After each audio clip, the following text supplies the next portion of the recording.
As we kick off 2026, I thought that it might be helpful for all of us to kind of move back to kind of basics when it comes to, we talk about longevity. We've talked about so many advanced concepts, right? We've talked about gene therapy with Liz Parrish. We've talked about exosomes and stem cells and advanced tech and so many fascinating strategies that are out there. There's some incredible supplements to support our longevity. But at the end of the day, it always comes back to foundations, right? It always comes back to the things that we do every single day, those basic lifestyle habits that fundamentally support our ability to then do the more advanced things.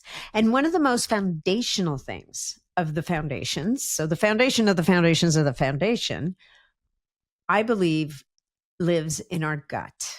It is said that disease or wellness starts and ends in the gut. There's so many disciplines that speak to this. Traditional Chinese medicine speaks to the gut. Ayurvedic medicine goes to the gut. Everything starts in the gut. And there's a good reason for that. The gut is where the outside world meets the inside world, you being the inside world, the outside world being everything that enters into your GI tract from your mouth. That tube that starts in the mouth, goes down your throat, becomes the stomach, the small intestine, the large intestine, and finally evacuates through the rectum. That everything that lives inside that tube, that is we refer to as your GI tract, is fundamentally to your body the outside world. And our ability to manage that interface is what is critically important to our health in every single way. We have so much of our immune system lives in our gut for that reason, because it is in the gut that the body has to decide what belongs here and what do I need to reject. This is where the immune system's first job is determining what is friend and what is foe. And we have this massive community of commensal bacteria and pathogens, all of the gut bugs, the trillions of gut bugs that help us to manage our health. This is a symbiotic relationship. They are not us. They outnumber us. And yet they are critically important to our well-being. Not only do we have to coexist with them, but we rely on them to generate for us a lot of the nutrients, things like short chain fatty acids or certain vitamins that we need to be well. So for this reason, I wanted to dedicate this first episode of the year to gut health, because without our gut health, we got nothing. So, I'm going to try to keep this as useful as possible for you guys. This is not intended to be a master class, although, it might be a good place to orient yourself. And nor is it intended to be a DIY fix your gut kind of podcast, but it is intended to get you thinking about some of these different things, to really think about, is this something that you need to focus on? Do you need to go out and find a practitioner to work with who can support you in this journey if it comes to pass that you decide that things are out of balance? And I cannot stress to you enough the importance, if you have an imbalance in your gut, of finding that practitioner who is going to walk with you and help to guide you. There are so many different tools out there to fix our guts. The biggest nut to crack here is understanding where is the imbalance and where to begin. So I'm hoping that with some of the things that I'm going to talk about in this episode, it's going to give you a chance to maybe knock down some of the low-hanging fruit, so that when you do find that practitioner or decide to go to the practitioner, you will have done some of the most foundational things at either restoring balance to the gut, or if you try a few things and it doesn't work for you, this is also information. And this is something I do want to lean into. I just interviewed an amazing doctor. Her name is Dr. Cynthia Keller just the other day. That episode, it'll come out, I believe, around February, maybe beginning of March. She is a gem.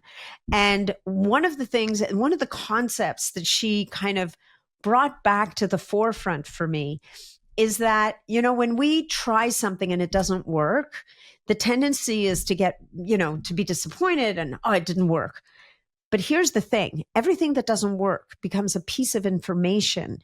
It becomes a data point towards the step of understanding what can work or what might work or what is actually out of balance. So when you try things and they don't land for you, and this happens a lot in figuring out gut health, because gut health is complicated and it can be many, many different things. So by no means am I trying to drill everything down into a simple, oh, well, it must be this kind of podcast. Rather, it's really to say we have to start somewhere, and every data point along the way is valuable, whether it's something that worked or something that didn't work. So when you're sitting with a practitioner and you're going through with them, trying to help them to understand you and learn you and get insight into what's happening with you, please don't leave out the things that didn't work, because sometimes that is a bigger hint to them than the things that do work. All right. Plus it knocks out a bunch of stuff that you don't already have to do. Now, here's some of the signs that your gut might be out of balance. Things like gas, bloating, pain, reflux. So that means when you get heartburn. So there's burping can be a sign of imbalance, constipation, diarrhea, like those are the obvious ones. But the gas and the bloating is something that I want to bring your attention to, because, and actually even constipation and diarrhea, because here's the thing. The way that we get through our day, the way that we get to show up every day is that we adapt, right? We, as humans, we are so good at adapting. And even those of us who like to complain the most, at the end of the day, you're dealing with a lot of stuff. And what we do to get through it is we normalize. And normalization of bloating, gas, even reflux to a degree, or burping, and constipation or diarrhea, or alternating between the two, until it gets really, really bad that we can't function, we will normalize. So if you get to the end of the day and your pants are tighter than they were at the beginning of the day, if you really think about, am I bloated and gassy often? I want you to sit back and think about that, and maybe think about it through the day. Because I remember when I used to work with clients as a holistic nutritionist, and I'm starting to kind of pine for those days. So I may have to go back to that someday. But I will tell you that one of the things that was so remarkable is when we would sometimes change a person's diet or clean things up, one of the things they would come back and marvel at, and sometimes within a week, was, oh my gosh, Nat, I had no idea how bloated I was feeling. I had no idea how tired I was, or how uneasy I felt all the time. Sometimes we've normalized how we feel to the point where it's just the way we are. And we think that that's the way it needs to be, but it doesn't. Okay. So the gas, the bloating, the acid reflux, burping, acid reflux and burping are related, but they're not the same. Constipation, like we kind of forget last time we went to the bathroom. That's just the way we are. We've always been that way. Or the loose stools. All of these things are signs that the gut is not doing, it's not well. Other signs can be things like fatigue, brain fog, things like getting sick very often, or you're that person that gets that stomach flu every time it goes around. That should not be the thing, right? That your gut is your defense system. So if things are constantly making you sick, then something in there is not working well. Okay. These are the signs and symptoms you want to look out for. Hey folks, I just wanted to throw a little message in here for those of you who are sending me all these incredible questions on social media or through YouTube or even on Spotify, wherever you're listening to the podcast. I wish I could get back to you, each one of you personally, but unfortunately I can't. And because I cannot, I created, about a couple of years ago now, I created a membership community where I get to hang out with people just like you. I do live weekly Q&As, almost weekly anyway. We also do have podcast guests come in to answer everybody's questions and do presentations. You get to interact live with those podcast guests. We will sometimes do challenges with some of the partners. Like in 2026, we have a mitochondrial enhancement challenge coming up where we're going to be testing mitochondrial function. We're going to be testing people's deuterium levels. If you haven't heard about deuterium, we've got podcasts coming down the pipes on that. And then people will be invited to follow a personalized protocol and then retest their mitochondria on the other side. We offer that in the membership community, and we do it at incredible discounts that you just can't find anywhere else. So if you're interested in hanging out with me and other like-minded people, which actually happen to include some pretty awesome practitioners and even some previous podcast guests who've come and joined the community, then I invite you to check it out on my website, natnidham.com/the-longevity-community, or just go to natnidham.com and look for the longevity community tab at the top of the page. Click on that and see if this is right for you. I would love to see you there. And we could make 2026 our best year ever together. So once again, that's natnidham.com. Just look for the longevity community tab at the top of the page. Now let's get back to the show. Next, what are the things that are stressing our gut? Why is this such a problem? Well, we've been talking about this a lot lately. The last solo episode I did was 10 ways to manage your stress.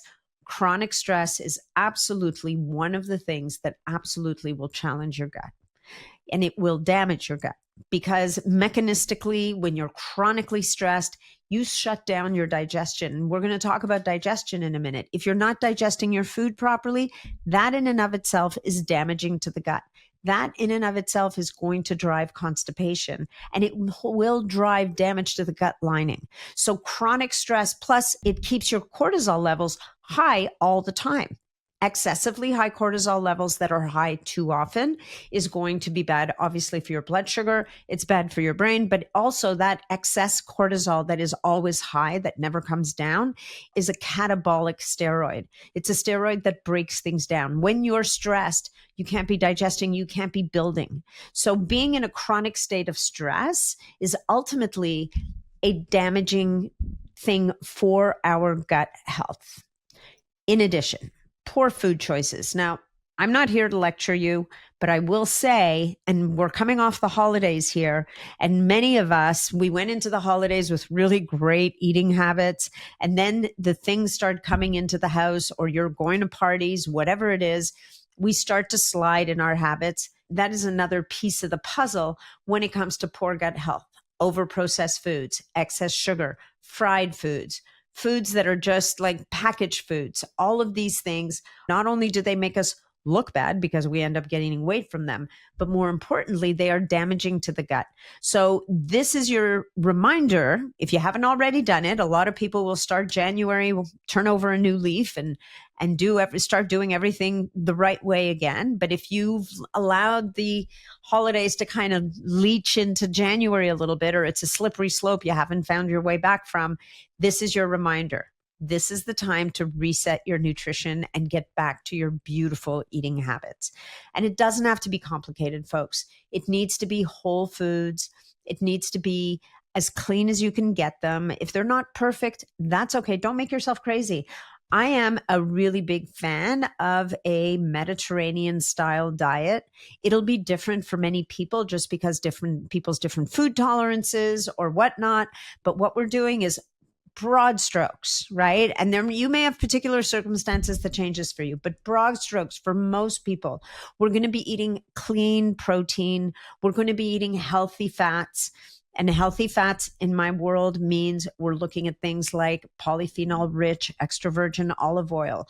We might, for our saturated fats, we might have some ghee. We might eat some butter. We may get some saturated fat from our healthy proteins. How much saturated fat? That is a completely particular personal, if you will, scenario, because we have different needs, different stages, different ethnic backgrounds. All I'm saying is whatever fat you're eating, make sure that it is the best quality that you can afford. On the vegetables front, I'm a big fan of vegetables. I think that raw veggies can be very challenging to a lot of people, particularly in the wintertime. That's not what most of us want to be eating.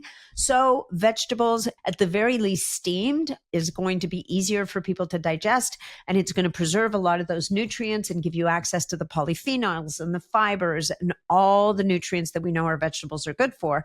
And by the way, when you pair them with that healthy fat, it allows you to be able to absorb some of the nutrients even more easily. So what have we got? We've got our healthy protein, we've got our healthy fats, we've got our vegetables. We're going to prioritize, for most of us, we're going to prioritize the vegetables that grow above ground, because the ones that go below ground are starchier and more dense. You can eat some, but again, this is going to rely on your state of health, on your activity levels. But again, we're still going to eat all of them. Now, what about eggs? Eggs are great if you tolerate them. Dairy. Dairy is fantastic if you tolerate it. Do an experiment for me. If you find that you're bloated, cut out dairy for a week. See if your bloating goes away.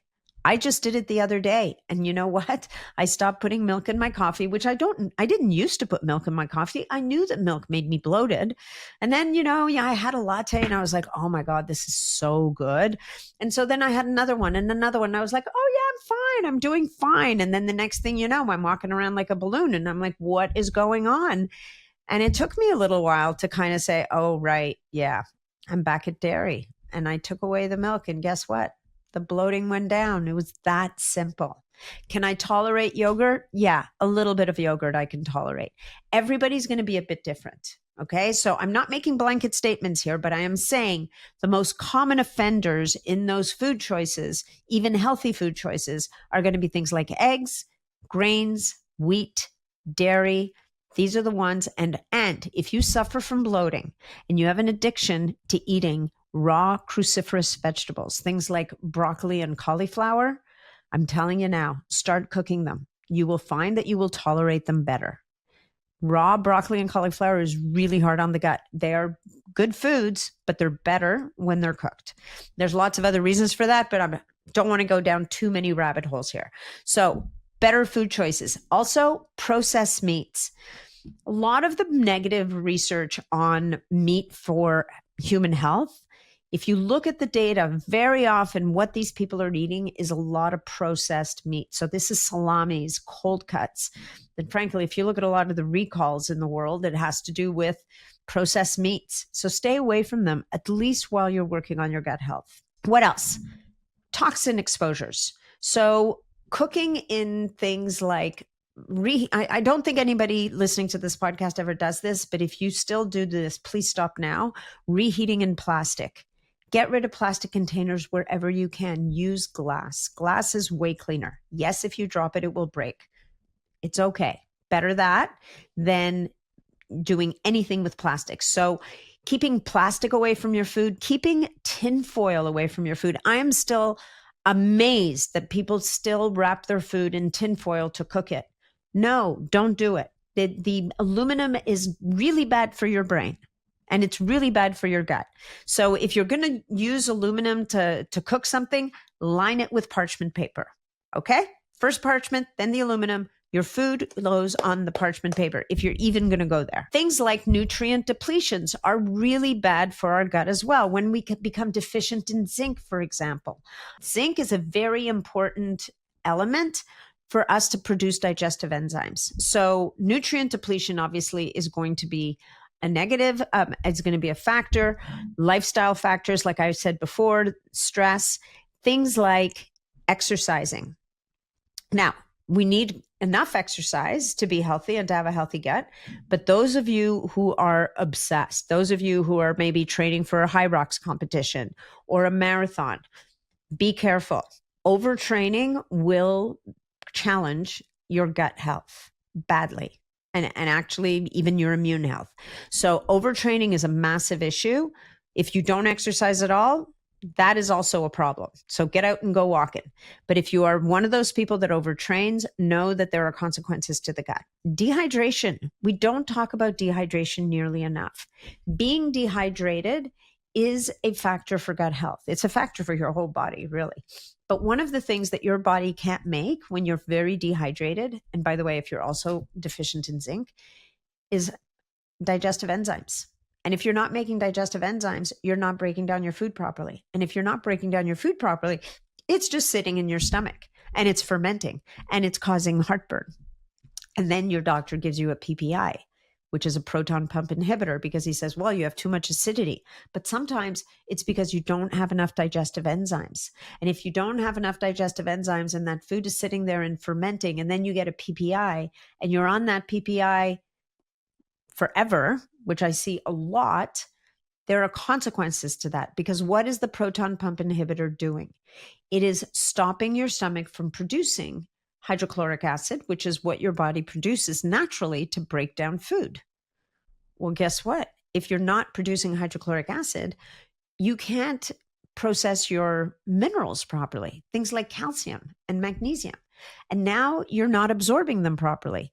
And there's been studies that have shown that people who are on long-term PPIs, this is long-term use, not 6 to 8 weeks, which is what they were originally intended for. People who use PPIs for years have a higher incidence of cardiovascular disease, of heart attacks, and of bone density issues, because it's because of those minerals. It's because the calcium and the magnesium, because they're not being chelated, they're not being absorbed properly, they can't be used by the body properly. And now this takes a toll on the lining of your blood vessels and on your bones. I think we can all agree that these are massive hits to our longevity. So PPIs, I'm not a medical doctor and I don't know every one of you. So if you've been prescribed PPIs, just know this. They were developed to be used for 6 to 8 weeks at a time to allow the stomach to heal, to allow for a change in circumstances so that you wouldn't need them anymore. They were never intended to be used on the long term. Now, if you are listening to this podcast and you've been on a PPI for fill in the blank, a year, 2 years, 5 years, 10 years, really consider the fact that it would be a good idea to work with a practitioner to get yourself off the PPI so that your body can start producing stomach acid the right way and digesting your food properly. Again, this podcast is not meant to solve all the problems. It is meant to bring attention to certain issues and then help you to point you in a direction where you can go get help to get it solved. Okay, what's next? We've talked about the signs and symptoms that your gut may need attention. Now, what are the elements of a good, healthy gut? Right? What are the elements that we're looking for? We're looking for healthy digestion. We just talked about PPIs. We want to be able to break down our food properly on our own. And what this means, ideally on our own, but as we age, that may not be possible. Now, what does this mean? It is said in the land of nutritionists where I was first trained that your body needs to be able to break down food in the gut so that it can absorb it and it can then assimilate the nutrients. You can be eating the best diet on the planet. If your digestion is not good, if you're not breaking that food down properly, you're not going to be able to absorb it and your body won't be able to assimilate it. And that means you could be spending all this money on great food and still be nutritionally deficient. That would suck, right? So we want to have proper digestion, and that requires us to be making enough digestive enzymes, releasing those pancreatic enzymes. We want our liver to be processing food properly. We want our gallbladder, if we're lucky enough to still have a gallbladder, we want it to be releasing bile when it senses the presence of fat so that we can emulsify those fats and we can move things through the digestive tract properly. So proper digestion is key. And I'm going to talk a little later about how do we maybe address digestion that goes sideways. So when does our digestion get challenged? Well, it gets challenged when that first thing that I said, stress. When we are stressed, when we sit down to eat, we will not digest our foods properly. How is that possible? Well, it's a survival mechanism. If your body thinks you're under threat, digestion is the last thing it thinks you need. And this is where living in a constant elevated sense of doom or stress is going to compromise our ability to have good digestion and to have good gut health. So what can we do about that? I want to give you a couple of solutions as we go along here. One of the practices that comes from us, from traditional people who are more traditional, and I'm not going to say that you have to say a prayer every time you eat, but if it aligns with you, if this resonates for you, that might be the thing that you need to start doing. And it could be 20 seconds. It could be just closing your eyes, smelling the food, being with the food, expressing gratitude for this food. That alone can be enough to get you out of the rush of your day and into a state of rest and digest. What we want to do is flip out of a sympathetic state and flip into a parasympathetic state, that's rest and digest, when we're sitting to eat our meals. It can look like a prayer. It can look like a blessing. It can look like 4 deep breaths. It doesn't have to have anything to do with prayer or anything at all. It could just be sitting in front of that food, putting your phone away, putting your computer away. And trust me, these are traps that I fall into as well, right? We're like, oh, this is great. I'm going to just sit down. I'm going to scroll on my phone. Bad idea. That's called doom scrolling. Or reading your emails. You're going to read that email that's going to send you to the moon or whatever. Or hopefully you're sitting with someone whose company you enjoy. Take a moment, stop, breathe, relax, take a sip of water. We'll talk about some of the supplements that we might take to help our digestion if we need it a little bit further. But if you don't want to use supplements, then this might be the time, if you want, to have something like something bitter to start the meal. And this is a practice out of Ayurvedic medicine. And it's also a practice out of a lot of traditional diets. Like if you look the way the Italians eat, they'll have like a bowl of bitter greens, like arugula with some olive oil, salt, maybe a little bit of lemon. That is a strategy. Not only is it tasty, but it's actually a strategy to get your digestive juices going. In Ayurvedic class in school, my professor used to talk about having a bolus of ginger or a little shot of ginger before you eat your meal. But definitely having something bitter or something to start those digestive juices going might be a really great way to start a meal. But before you did that, remember, you sit, you breathe, you come into presence, you look at your food, you smell your food, you prepare your body to receive the food. Digestion starts actually when you start thinking about the meal. You can feel the salivary gland starting to work when you're looking at your food and thinking about it. All right. So first thing, we've calmed ourselves down. We've maybe started with something to get our digestion going. If you have blood sugar issues, you might start before your meal with a little bit of apple cider vinegar and water. If that resonates for you, that'll help to blunt the blood sugar later on. And you may be sitting there going, well, what's this got to do with digestive health? Everything. Okay. If we don't have good digestion, we are not going to have good gut health. So digestion is key. Now, what's the next step? There's a third step here that many people don't even think about anymore, but I think is something that we really all need to think about even once in a while. It's chewing your food. I'm not going to sit here and tell you to count how many chews, but I am going to say that for many of us, because we're rushed, because we're always moving fast, and especially if we're distracted, we often are not chewing our food well enough to break it down properly. And if it is not properly broken down and chewed, you're going to have a much harder time digesting it and extracting the nutrients out of it that your body needs. So chewing your food thoroughly is a major, major piece of the puzzle. Now, the last thing I want to bring to your attention is drinking while you're eating. And by drinking, I mean anything. I mean water, pop, like anything. Not that any of you are drinking pop, maybe some of you are, but any kind of, if you drink a lot of fluids during your meal, you are essentially diluting your digestive juices. I'm personally a huge fan of hydrating in between meals, maybe having a little something to drink after my meal. And I'm not talking about alcohol here, nor is this going to be a lecture about alcohol. I don't think alcohol is our friend when it comes to digestive health. It's not our friend when it comes to longevity. It's not our friend, period. But even drinking a lot of water while you're eating is going to, number one, cause you to bloat.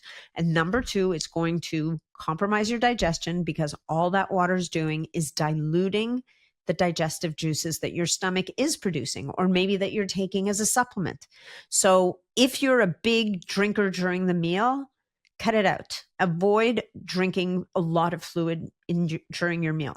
You might want to take a little sip of water here and there, a little sip of something here and there, but try to avoid the big volumes of fluid.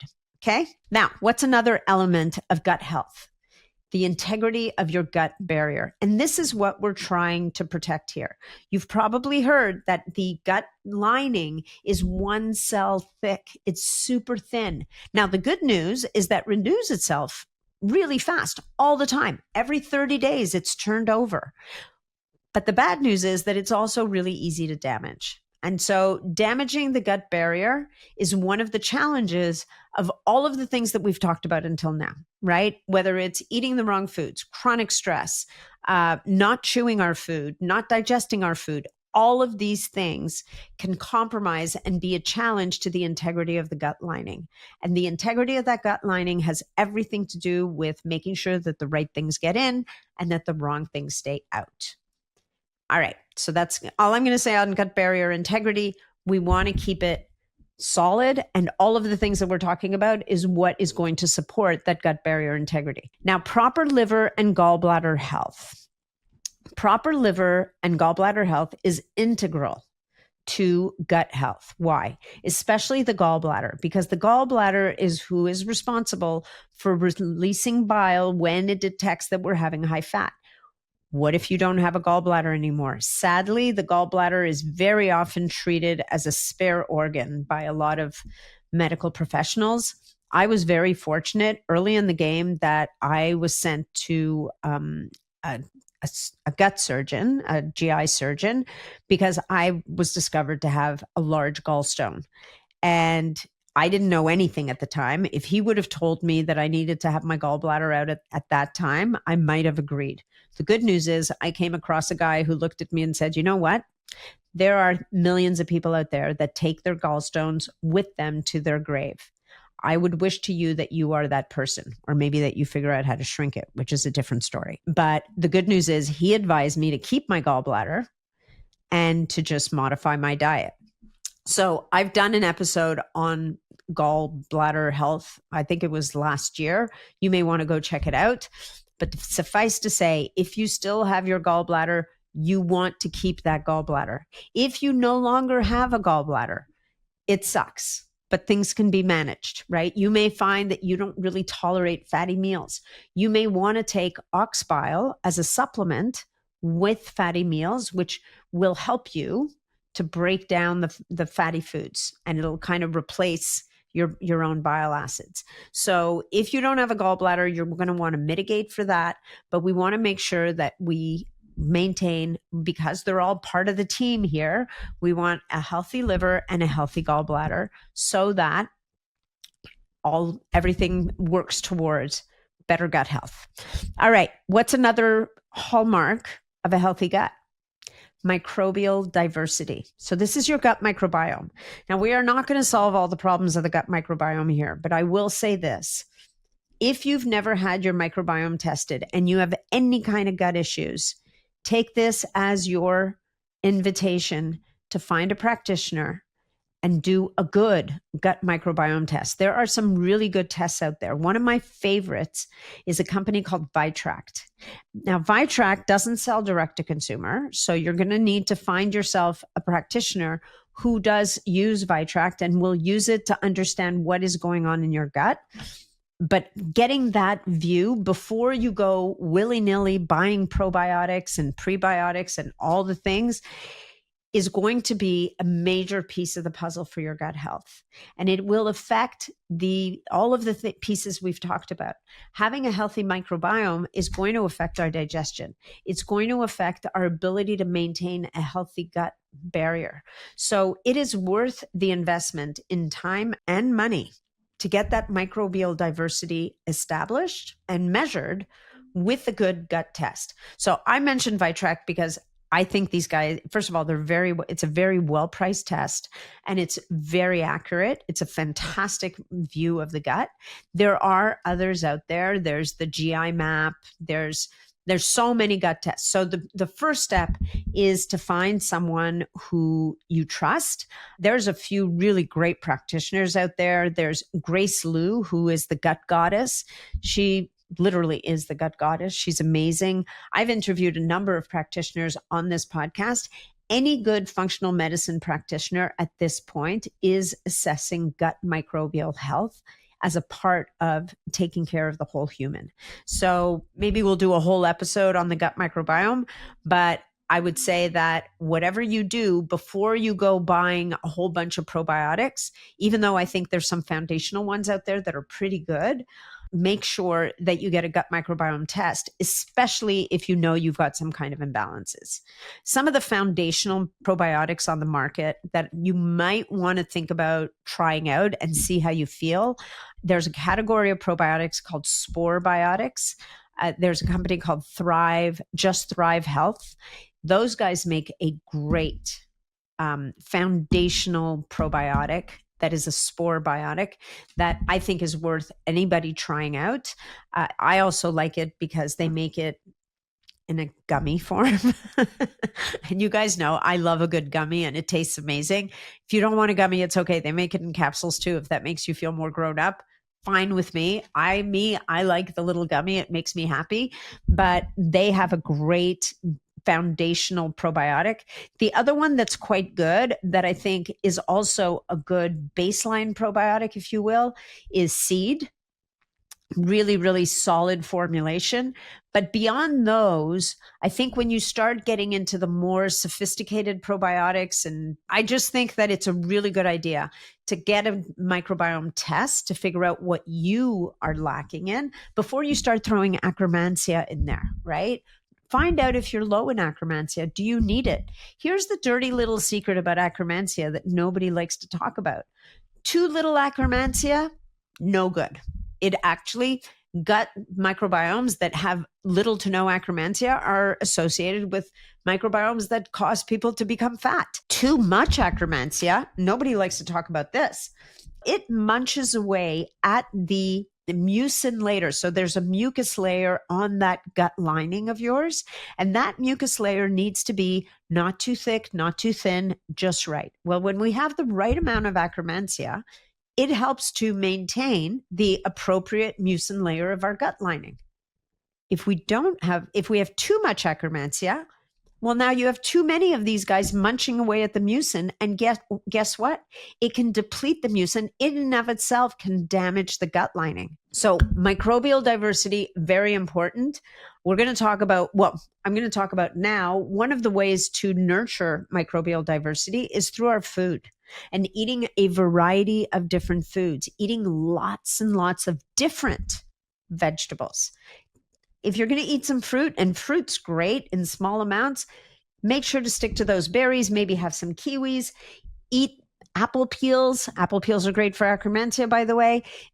You can eat fruit, but eating fruit as appropriate for your goals and depending on where you're at in your journey. But definitely eating a variety of vegetables, like vegetables you've never even heard of, is crucial to maintaining good gut diversity because it's all those fibers, all those polyphenols. Now, if you're a low fiber consumer, and this is one of the big challenges that people talk about in gut health, is that most North Americans don't eat enough fiber. This is a topic I just thought of right now as I'm talking to you. So, and it's critical, right? We should be getting 30 to 35 grams of fiber a day. Most of us, if we're lucky, are getting 20. Maybe a lot of people, not even 20. You must get fiber because fiber is what feeds the microbiome. It's what feeds the gut bugs. It's not about you. It also helps you to feel full. It also helps to keep you regular. Now, if you eat 10 grams of fiber now and you're listening to this, and when you're one of those people that says, okay, Nat said I need fiber, I'm going to go out, I'm going to go to 35 grams of fiber tomorrow, I promise you will hate me because you will blow up like a balloon. So if you're a very low fiber eater now and you want to work towards increasing your fiber, do it very gradually. Because if you go too hard too fast, you will suffer the consequences with a lot of bloating. Your gut microbiome will be kind of maybe happy, but it will not be equipped to deal with all the extra fiber, and you're going to end up super bloated and gassy. Okay. One of the strategies actually that I'd like to point you towards is using a food diary, something like a chronometer, to track your food for a week. This is one of the most helpful strategies I found when I was practicing as a nutritionist with my clients, is getting them to track their food for a week. Everybody was surprised. Some people weren't getting any protein. Other people weren't eating any vegetables. Other people were shocked at how much sugar they were consuming, like way too much. And almost everyone realized, oh my gosh, I thought I ate a lot of fiber. I'm getting nothing in my fiber.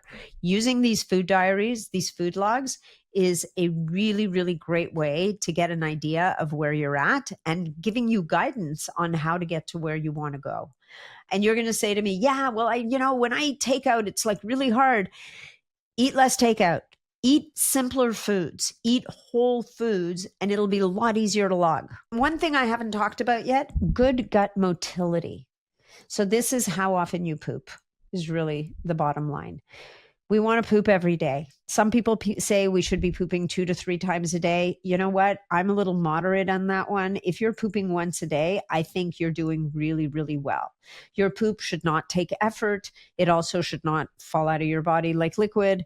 You want to be in that world where it tells you exactly what texture and what form you're looking for. If you're pooping little hard chunks like a goat, you're constipated.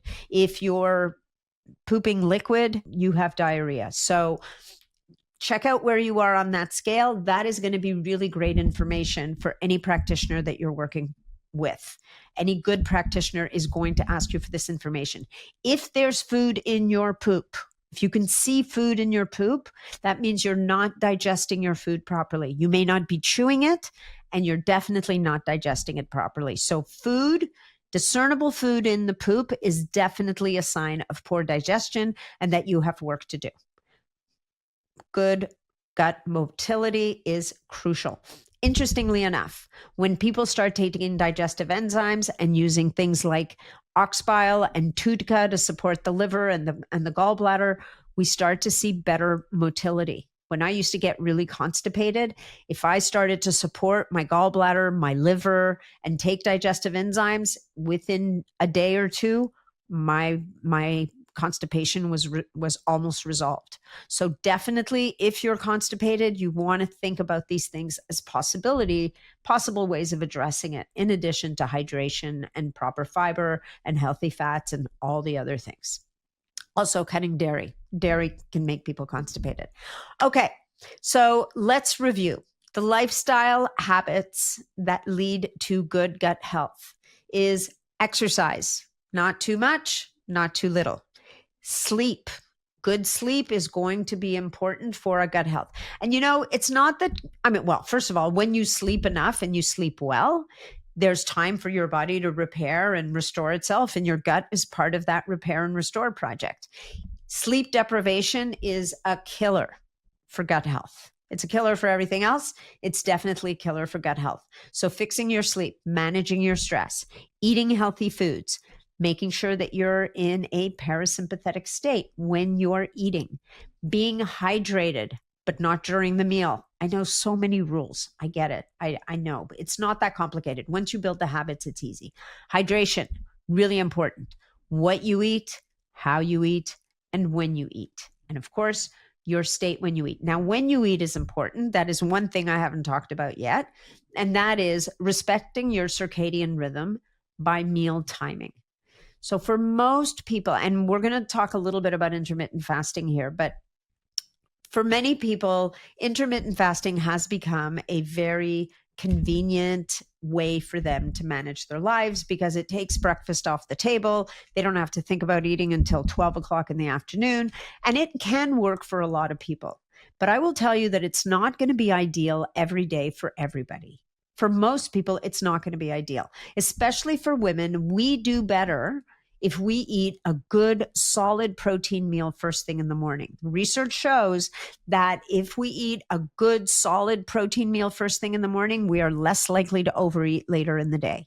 And I will also tell you that in a world where we're not hitting our protein goals to begin with, that first protein meal is really important, because now we've upped the ante. We have less hours to get our protein in. So good gut health requires that we eat solid meals at good intervals of time, and preferably that we stop eating at least 3 hours before bed. Why? Because while you're sleeping, for starters, your body has other things to do. If you have a full stomach when you go to bed, all that repair and rejuvenation and restoration that's supposed to happen is going to get pushed aside, because your body's got to now deal with this food in your stomach while you're trying to sleep. You will notice, for those of you who measure your sleep scores, you will notice that your sleep scores will never be great when you've eaten too close to bedtime. So you need to give your digestion a rest. You need to give the digestive system a rest. And the best time to give it a rest is overnight. An even better time, if you're going to skip a meal, it turns out that the best meal to kind of skip or go very light on is dinner. The problem is that socially it's hard to manage, right? So do the best that you can, but no matter what, try to be done with food by 7 p.m. at night, by the time the sun sets. Now, if you live where I live, that's 4 o'clock right now, but I'm not going to, I don't stop eating at 4 o'clock most days, because for my family, we're going to have a meal around 6 or 7 o'clock at night, but definitely try to finish your last meal around 6, 7 at night, and then don't eat again until the next day when you wake up, let's say 7 or 8 or 9 in the morning. Look at that. You've got a beautiful 12, 13-hour window of no food, which gives your digestive tract a beautiful break to do the repair work that it needs to do. And that way you can start fresh the next day. I'm not a big fan of snacking through the day. Some people with hypoglycemia issues may need to do that. That's a whole other podcast unto itself. I typically prefer people to eat 3 meals and skip the snacks if they can. There are situations where snacking might be indicated. I'm not going to go there now. I will say that if you're eating balanced meals, you're getting enough calories, you're getting a good balance of protein to healthy fat to those low glycemic carbs, you should be able to make it easily 3 to 4 hours between meals. Meal timing, check, is done. We've already talked about sleep. All right. I want to close with a concept of gut healing that I learned when I was in nutrition school. And we call it the 4 R's of gut healing. And many of you may have heard of this before, right? What do the 4 R's stand for? And this is a brilliant strategy. Somebody just said to me the other day, oh, I have 4 R's of healing. It's this magical template. And I'm sitting there going, yeah, but I learned about that in school. I don't think you came up with it, but who knows? Everything that's old is new again sometimes. Here are the 4 R's of gut healing. First R is remove. Remove the offenders, right? So we've talked about what they all are. It could be eating the wrong foods. It could be alcohol. It could be bad lifestyle. It could be excess stress. It could be not chewing your food. It could be eating foods that don't agree with you. So foods that are otherwise healthy, but don't agree with your system.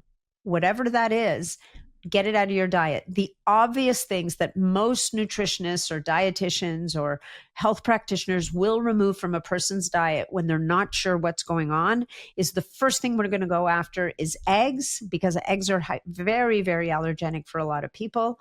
Wheat, most grains, but not all grains, but definitely wheat, dairy, sometimes nuts. It's a good idea to get rid of nuts at first, and we can always bring them back. And when people are despairing in front of me, I'm like, look, we're just doing this as an experiment. Let's see how you feel, and then we'll reconsider. And of course, alcohol. Alcohol, if you're having gut issues, guys, alcohol's got to go. The other one that sometimes has to go for people, and brace yourself, you're not going to like this, is caffeine. And especially on an empty stomach, caffeine can be really, really irritating to a gut that is already in trouble. So you may need to cut the caffeine for a period of time, or you may need to make sure that you get something into your stomach before you have your coffee just to buffer it. Okay? So that's remove. The next R, and there's actually two of them, we sort of cheat a little bit, is replace, restore.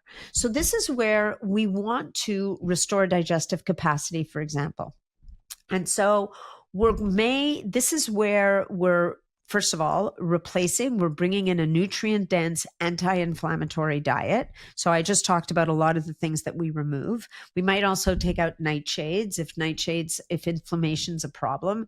So nightshades is things like white potatoes, peppers, tomatoes, eggplant, goji berries. All of these foods can be inflammatory to certain people. And then we want to restore digestive capacity. And this is where the conversation around digestive enzymes comes in. Digestive enzymes can be incredibly helpful for people. We've got something like HCl, which is a digestive enzyme that we use particularly around protein, like animal protein foods.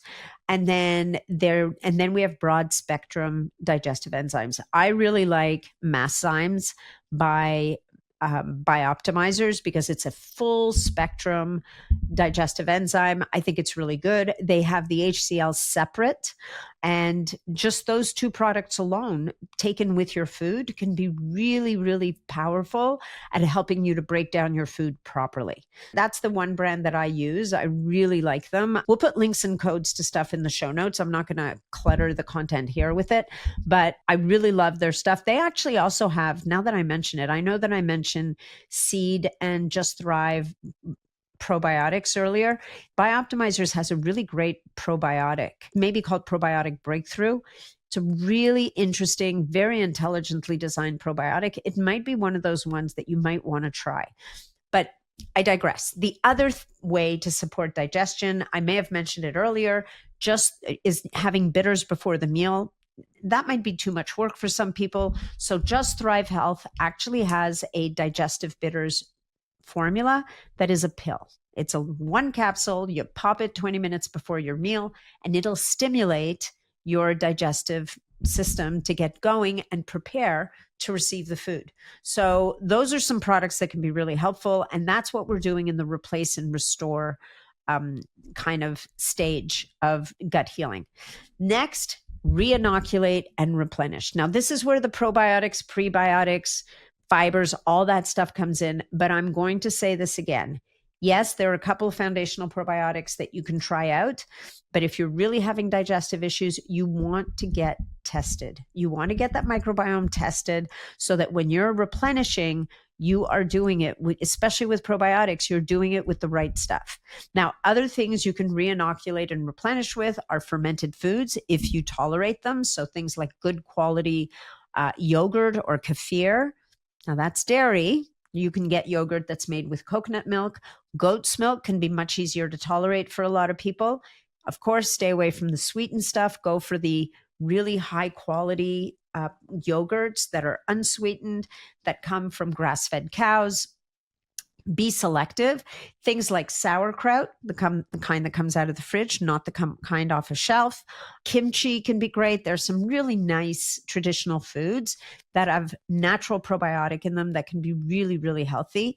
The other thing that I like, and actually it can come in the replace, restore, or re-inoculate, or even in the next repair section. And that's something like bone broth, which I can't believe I haven't mentioned bone broth yet. And I've done a whole episode on gut health. Bone broth is going to be particularly healing to the gut.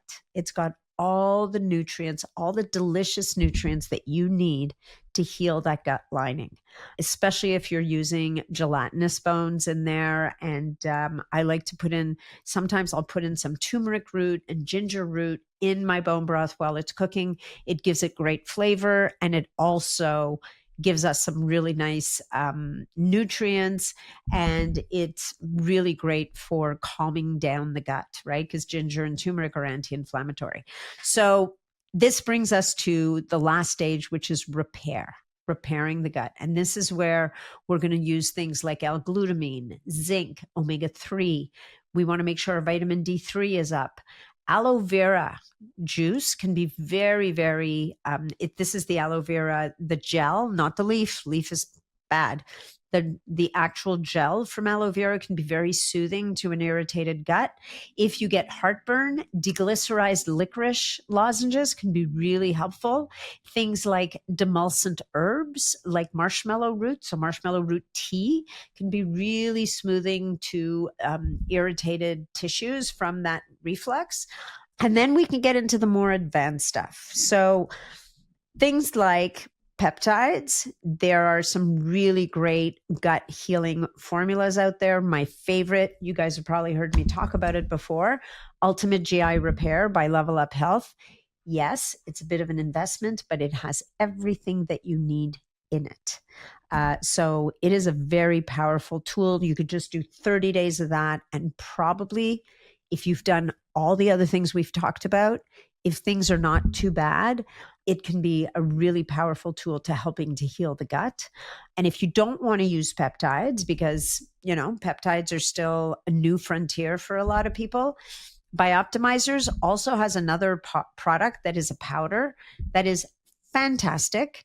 It's called I think it's called Gut Microbiome Breakthrough or Gut Breakthrough. It's we'll put the link in the show notes. It's a little jar. They've got it both in vegan formula and non-vegan formula. It tastes really good. One of them is vanilla, the other one's chocolate. You take a scoop, you mix it in water, and you drink it. It's delicious, and it has everything you need in there. Again, just no peptides to heal the gut lining. So you don't have to be into peptides. If you're not into peptides, no worries. There's other solutions. People have been healing guts since the beginning of time. Okay. So I am a fan of peptides, but I also recognize that either people can't afford them or they don't want to go there. And if you're not comfortable with going to peptides, there are definitely some other fantastic options. Bioptimizers gut formula is one of those strategies that I think is next level. And of course, I can't really finish this episode without talking about, do bioregulators fit into the gut discussion? And they most certainly do. Now, bioregulators, for those of you who don't know what they are and haven't caught, as a matter of fact, last January, I re-released a Bioregulator 101 episode. You may want to go back and listen to that. But before you do that, there are bioregulators that are specific to gut health. There's a stomach bioregulator, there's the liver bioregulator, there's a pancreas bioregulator, and we would, of course, always underpin them with a blood vessel bioregulator. Now, why do I think that bioregulators can be helpful for gut health? Well, think of it this way. If the stomach bioregulator is going to help the stomach to resume producing digestive enzymes the way it used to, that's going to be a plus. If the liver bioregulator helps the liver, which rejuvenates anyway, but basically helps to support the rejuvenation of the liver and restore proper function, that's a win. And then the pancreas, which is working so hard to generate all the insulin, generate the pancreatic enzymes, maybe it needs a hand. Maybe you've been using a GLP-1 for a while. Maybe the pancreas could use some love.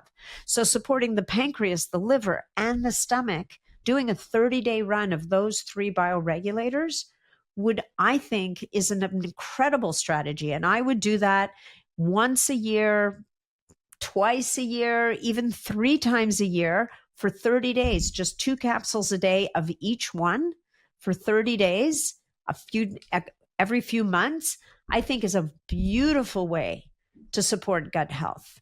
And it's not going to replenish the microbiome, but it is going to bring some attention and some love and some rejuvenation to those critical organs of digestion. Now, we'll put the link in the show notes of where I get my natural bioregulators if that's something you're interested in. But like I said before, there's many different ways to skin this cat. What's most important is that we remember that we need to remove the things that are damaging the gut, and we need to be able to restore ourselves to a nutrient-dense, beautiful diet that is going to feed us properly. All right, that's it for gut health today, you guys. Hopefully you got some value out of this episode. Let us know in the questions. Let me know in the comments, in the questions, wherever you're listening to this podcast, or come check me out on Instagram at Natalie Nidham. We'll be posting there. You can put it in the comments there. Or if you want to hang out with me and you want to continue this and any other conversation, you can come join me in my membership community. And we do live office hours in there. I have experts come in who've been on the podcast, and there's some crazy, incredible practitioners that are already group members. It is one of the most supportive, incredible, knowledgeable communities I've ever been a part of, if I do say so myself. I learn stuff in there every single day. Now, if you're interested in the membership community, all you got to do is go to natnidham.com, my website, and you will see at the top of the page, there's the longevity community. You can click on that tab, and that'll take you down to see what your options are in terms of joining the community. So thank you so much for being here, folks. I'm so grateful for you guys. I'm so grateful to be able to do what I love every single day, thanks to you. And let me know how your gut's doing. Have a great year. Happy 2026.